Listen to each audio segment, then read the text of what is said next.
Artemis Fowl, page 29. Once the book was translated, Artemis could begin planning in earnest. He already knew what the ultimate goal was. Now he could figure out how to achieve it. Gold, of course, was the objective. The acquisition of gold. It seemed that the people were almost as fond of the precious metal as humans. Each fairy had its own cache, but not for much longer if Artemis had his way. There would be at least one of the fairy folk wandering around with empty pockets by the time he was finished. After 18 solid hours of sleep and a light continental breakfast, Artemis climbed to the study that he had inherited from his father. It was a traditional enough room, dark oak and floor-to-ceiling shelves, but Artemis had jammed it with the latest computer technology, a series of networked Apple Macs whirred from various corners of the room. One was running CNN's website through a DAT projector, throwing oversized current affairs images against the back wall. Butler was there already, firing up the hard drives. Shut them all down, except the book. I need quiet for this.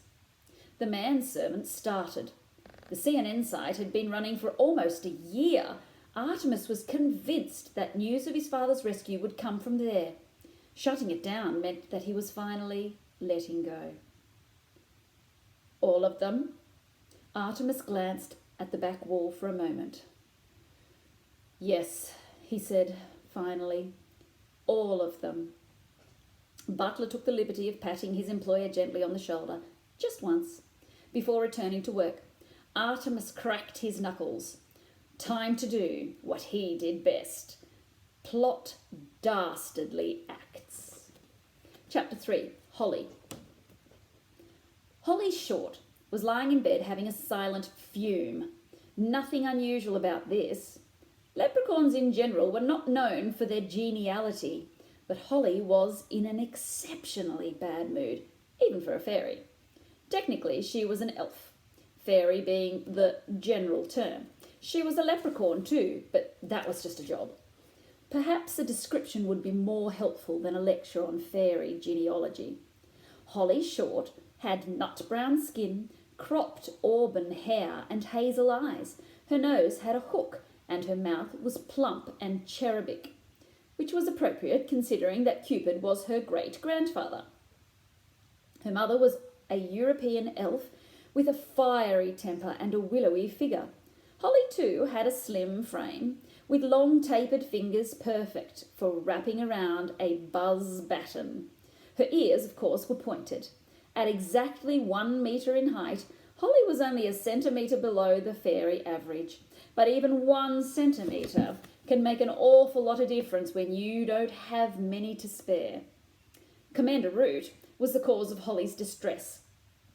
Root had been on Holly's case since day one. The commander had decided to take offence at the fact that the first female officer in Recon's history had been assigned to his squad. Recon was a notoriously dangerous posting and with a high fatality rate. And Root didn't think it was any place for a girlie. Well, he was just going to have to get used to the idea because Holly Short had no intention of quitting for him or anyone else. Although she'd never admit it, another possible cause for Holly's irritability was the ritual. She'd been meaning to perform it for several moons now, but somehow there just never seemed to be the time. And if Root found out she was running low on magic, she'd be transferred to traffic for sure. Holly rolled off her futon bed and stumbled into the shower. That was one advantage of living near the Earth's core. The water was always hot. No natural light, of course, but that was a small price to pay for privacy. Underground. The last human-free zone.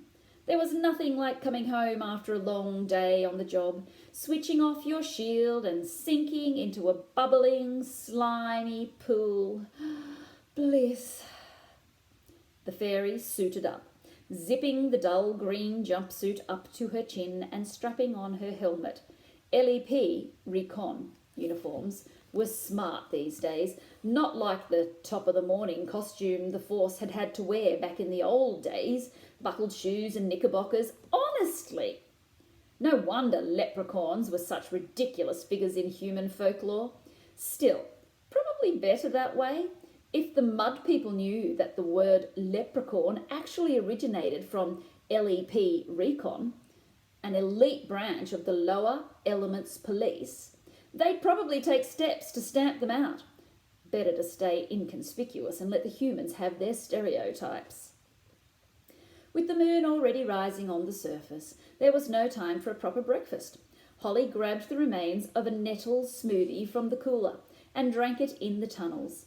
As usual, there was chaos in the main thoroughfare. Airborne sprites jammed the avenue like stones in a bottle. The gnomes weren't helping either, lumbering along with their big swinging behinds blocking 2 lanes. Swear-toads infested every damp patch, cursing like sailors. That particular breed began as a joke, but had multiplied into an epidemic. Some lost their wand over that one. Holly battled through the crowds to the police station. There was already a riot outside Spud's Spud Emporium. LEP Corporal Newt was trying to sort it all out. Good luck to him. Nightmare. At least Holly got the chance to work above ground. The LEP station doors were crammed with protesters. The goblin/dwarf turf war had flared up again, and every morning hordes of angry parents showed up demanding the release of their innocent offspring. Holly snorted. If there actually was ever an innocent goblin, Holly Short had yet to meet him. They were clogging up the cells now, howling gang chants and hurling fireballs at each other. Holly shouldered her way into the throng. Coming through, she grunted. Police business! They were on her like flies on a stinkworm. Mike Roppo is innocent! Police brutality! Officer, could you take my baby in his blankie? He can't sleep without it. Holly set her visor to reflect and ignored them all. Once upon a time, the uniform would have earned some respect. Not anymore. Now you're a target. Excuse me, officer, but I seem to have misplaced my jar of warts. Pardon me, young elf, but my cat's climbed a stalactite. Or, if you got a minute, Captain, could you tell me how to get the fountain of youth? Holly shuddered. Oh, tourists! She had troubles of her own, more than she knew, and she was about to find out. In the station lobby, a kleptomaniac dwarf was busy picking the pockets of everyone else in the booking line, including the officer that he was handcuffed to. Holly gave him a swipe on the backside with her buzz baton. The electric charge singed the seat of his leather trousers. What you doing there, Mulch? Mulch started, contraband dropping from his sleeves. Officer Short, he whined, his face a mask of regret. I can't help myself, it's my nature. I know that, Mulch, and it's our nature to throw you in a cell for a couple of centuries. She winked at the dwarf's arresting officer. Nice to see you staying alert. The elf blushed, kneeling to pick up his wallet and his badge.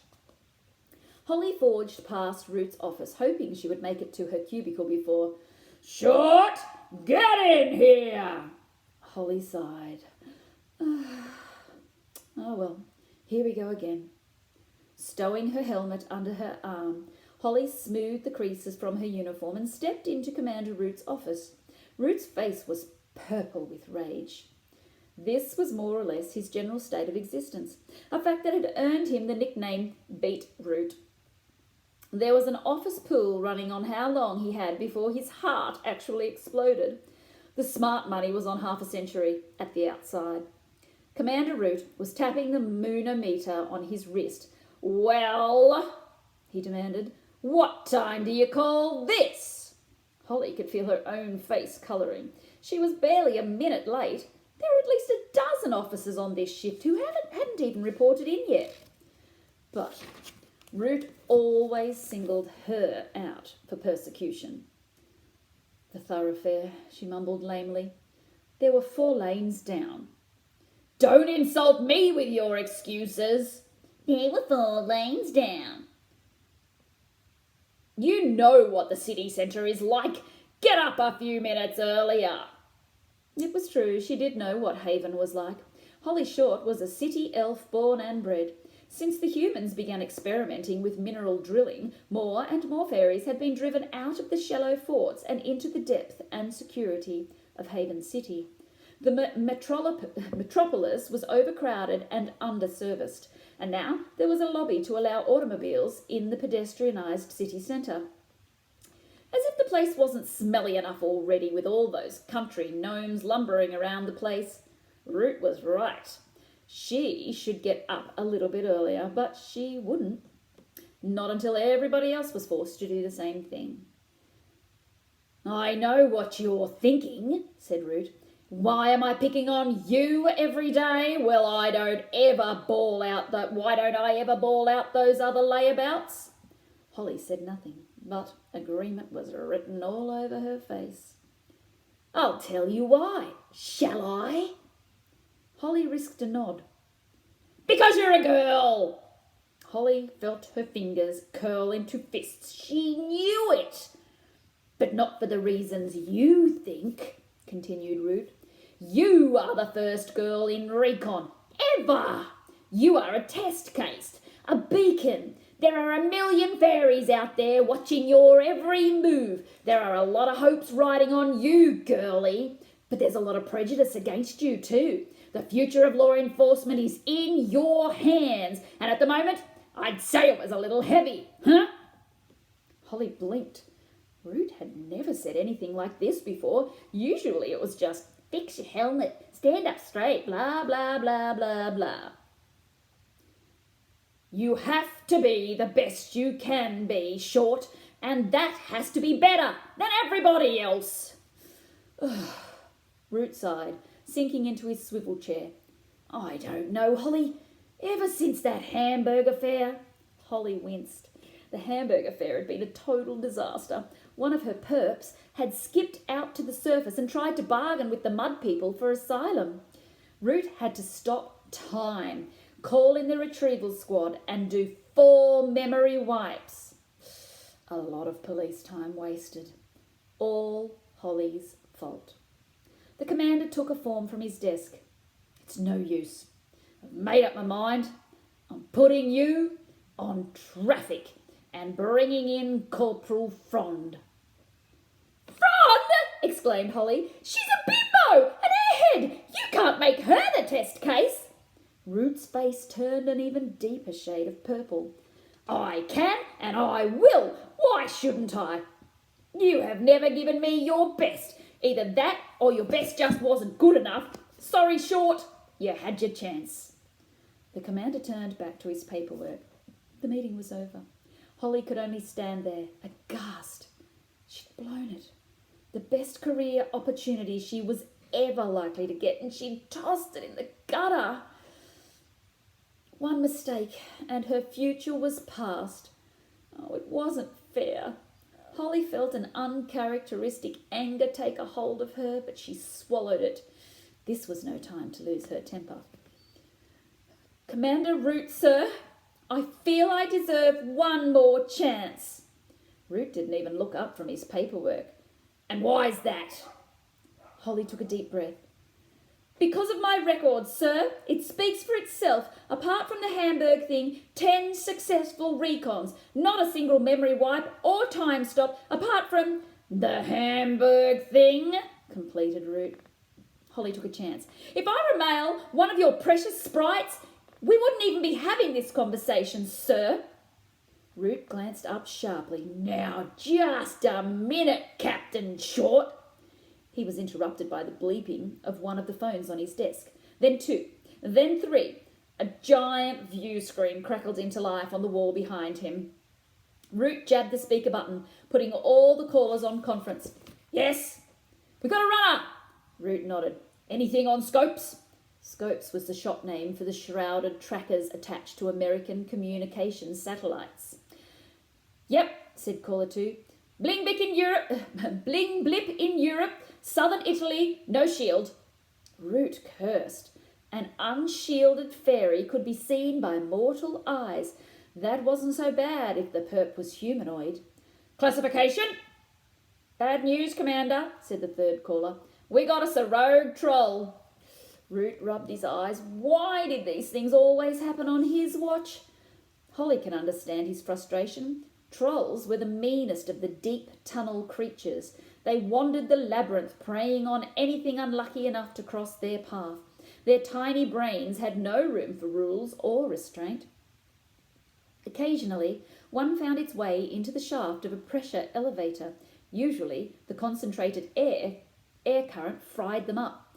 But sometimes one survived and was blasted all the way to the surface. Driven crazy by pain and even the tiniest amount of light, they would generally proceed to destroy everything in their path. Root shook his head, rapidly recovering himself. Okay, Captain Short, looks like you get your chance. You're running hot, I take it. Yes, sir, lied Holly, all too aware that Root would suspend her immediately if he knew she had neglected the magic ritual. Good, then sign yourself out a sidearm and proceed to the target area. Holly glanced at the view screen. Scopes were sending high-res shots of an Italian fortified town. A red dot was moving rapidly through the countryside towards the human population. Do a thorough reconnaissance and report in. Do not attempt retrieval, understand? Do not attempt retrieval. Yes, sir. We lost 6 men to troll attacks last quarter. 6 men! That was below ground in familiar territory. I understand, sir. Root pursed his lips doubtfully. Do you understand, Short? Do you really? I think so, sir. Have you ever seen what a troll can do to flesh and bone? No, sir. Not up close. Good. Let's not make today your first time. Understood. Root glared at her. I don't know why it is, Captain Short, but whenever you start agreeing with me, I get very nervous. Root was right to be nervous. If he'd known how his straightforward recon assignment was going to turn out, he would probably have retired there and then. Tonight, history was going to be made, and it wasn't the discovery of radium. First man on the moon, happy kind of history. It was the Spanish Inquisition. Here comes the Hindenburg, bad kind of history. Bad for humans and bad for fairies. Bad for everyone.